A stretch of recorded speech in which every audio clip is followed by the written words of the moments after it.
In a world that is constantly pulling for our attention, finding a moment of real stillness can feel, well, it can feel almost impossible. But what if it isn't a luxury? What if it's a skill we can all cultivate? Today, we're going to explore a simple but pretty profound framework for doing just that.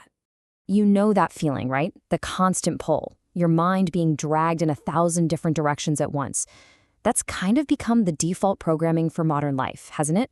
But what if, underneath all of that surface-level noise, there's a deeper, more centered state of awareness that's accessible to every single one of us? A place of quiet intelligence that we can always return to for alignment.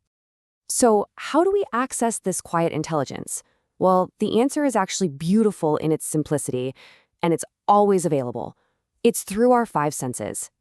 Think of them as direct doorways back to the present moment. That's right, five inherent, powerful pathways available to us anytime, anywhere, to bring us right back here, to the present. Touch, sight, sound, taste, and smell. So let's think of these not just as, biological functions, but as our most immediate, most powerful tools for reconnecting with reality. Let's explore each of these senses as a practical framework for building awareness. For each one, we're going to look at the core insight it offers, and then a really simple gesture to help anchor that insight in our daily lives. So, we'll begin with touch. This is arguably our most fundamental sense. It's the one that connects us most directly to our physical world and confirms our presence right here within it. With touch, presence isn't some abstract concept. It's a felt experience. It makes it real. And the anchor gesture for it is so beautifully simple. Just place a hand on your heart and take a deep breath. Feel that? That's an immediate return to your body. Okay, let's move on to sight. Now, this is about so much more than just looking at things. It's really about how we perceive and the quality of attention that we bring to what we see. The insight here is so powerful. True sight isn't just about what we look at, but how we see.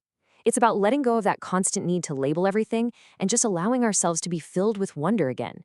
The gesture invites this, a soft, gentle gaze on the horizon, just receiving the world as it is.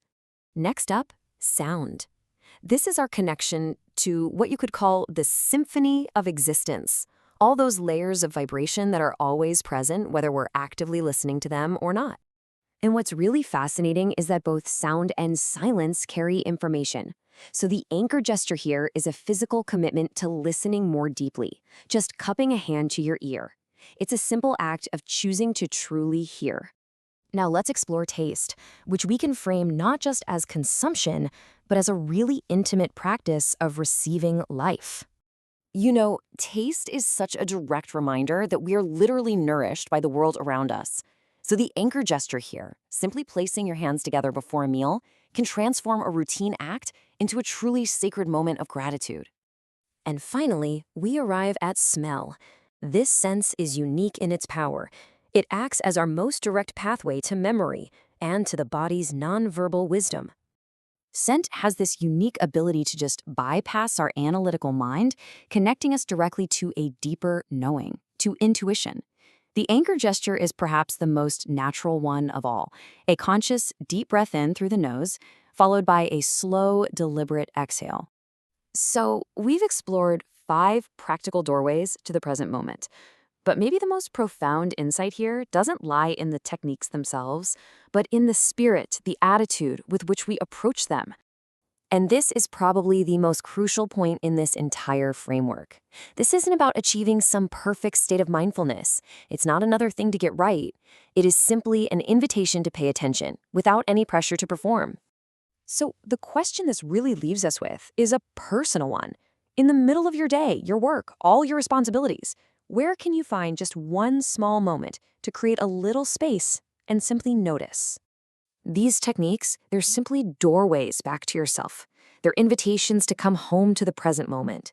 If this approach resonates with you, know that this is just the beginning. There's always space for you to go deeper.